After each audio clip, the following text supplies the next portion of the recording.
and just email me or Twitter me or Facebook me to let me know how you will be celebrating your Universal Father's Day. As you know, Father's Day is one of those special days in Christian life because when we say our prayers, we always say, "Our Father, which are in heaven," which means the father figure is an embryonic figure of the man that's leading. That's the head of the human race. That's how we feel in Christendom. So the father figure has a special place. If you are Catholic, you have the Pope. That's that father figure there. And if you're in different other religions, you have different ways to express fatherhood. We know that fatherhood comes from the experience of, you don't have to be a father naturally. You can also adopt children and become fathers to them. Make sure that their primary years are filled with love and understanding, especially young boys. Young boys are so impressionable. You know, in days of old, we were on plantations, and 90% of us was on farms and plantations, and when we would have children, they would move them from different plantations, so we never really knew who our fathers really were. So that was a very difficult period, and it lasted 200 to 300 years. So now we're in a position to honor our fathers, and by all means, seek out where he is, or find someone to gravitate to, even someone in the church. You have father figures in the church all the time. You know, the Boy Scouts, they have father figures. All the baseball, basketball, and football players, they're kind of father figures because they're men. Men really need to touch boys in a way to where they respect their manhood, how to be a man, what it takes to be a man. And when I tell young people that are men that are coming up in the Christian life, read Timothy and read James, and see how that they were able to handle the day-to-day Christian walk through a man's eye. Sometimes being a father is a very difficult thing. In my particular family, I had 12 brothers and sisters, and my father was very silent. My mother was the hammer, if you will, but we didn't know when we were younger that he was directing behind the scenes what we could and could not do in the house. We were very, very well ordered, and we were very, very in a manly order, so that we'll be able to deal with the outside world. They taught us very, very well. And as you know, in the African American community and other societies also, the father figure is very, very important. In the Jewish religion, a man has, every 10 years, he's trained to do something else. I love that religion because it gives a man a chance to grow and grow and grow. And then at 99, you stop growing and you become a part of the elderly, the one that's set at the gate and counsel. So father figure is very, very important. In African American community, I'll focus on them for a quick minute. There was a thing that really grew up in a single parent home. Well, a single parent is also a father figure if he or she knows how to discipline. I think the father figure comes in with the discipline. Most fathers don't discipline. They love a lot. But the way they show it, because of the lack of training in showing love, you really can't tell until something happens. So sometimes you have to be really, really careful that fatherhood gets more flowers, more candy, more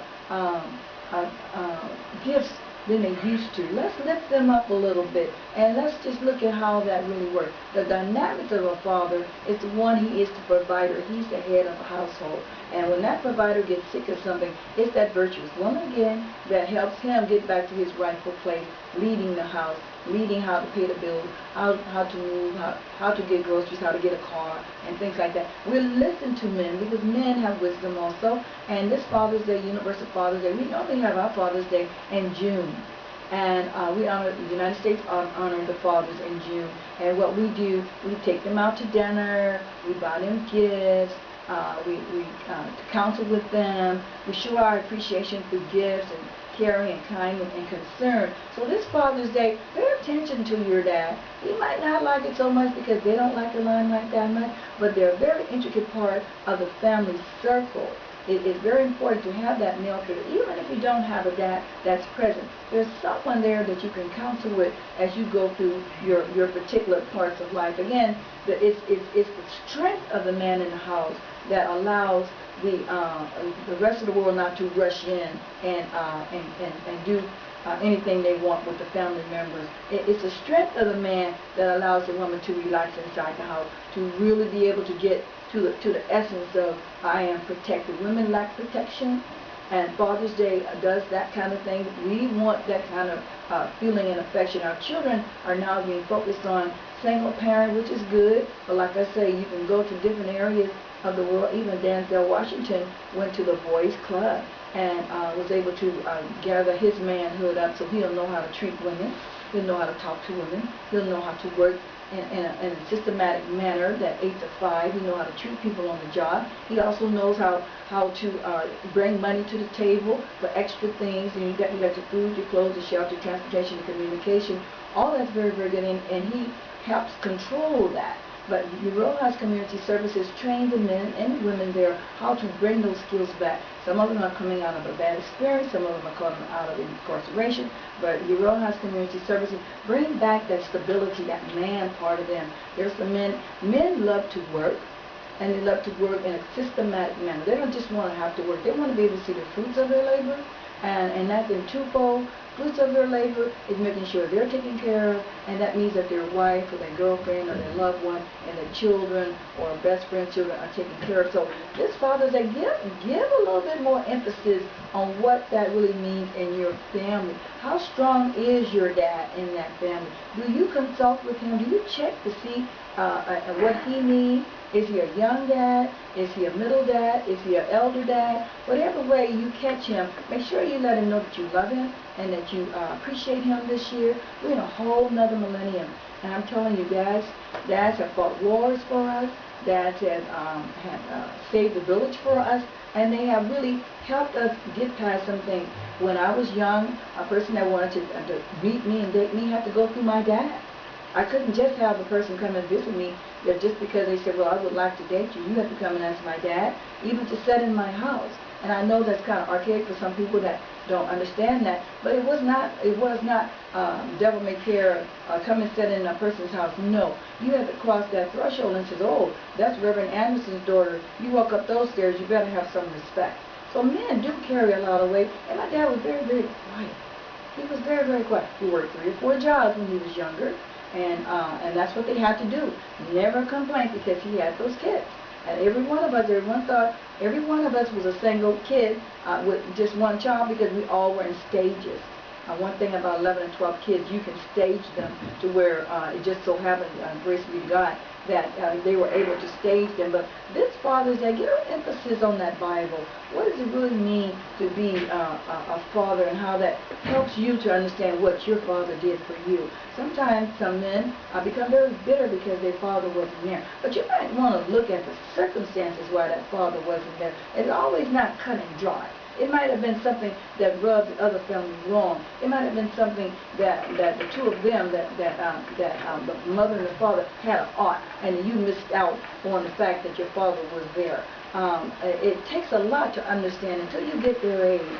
I guarantee you, if they were 20 and 30 when you were born, now they're 60. Go ask them, what really happened to why you didn't come see me? What really happened to why you stayed away? And that's the same thing with mothers. You just got to be very, very careful on how you deal with what you thought you perceived when you were younger and what it really, really is. I've seen this movie called Baby Boy. It was a big gap between the two men. One was 21 and one was like 41. So it really allowed you to see the differences in the age gap. The values of the baby boy, which was 21, was not the values of the gentleman that was living with his mom. So they clashed.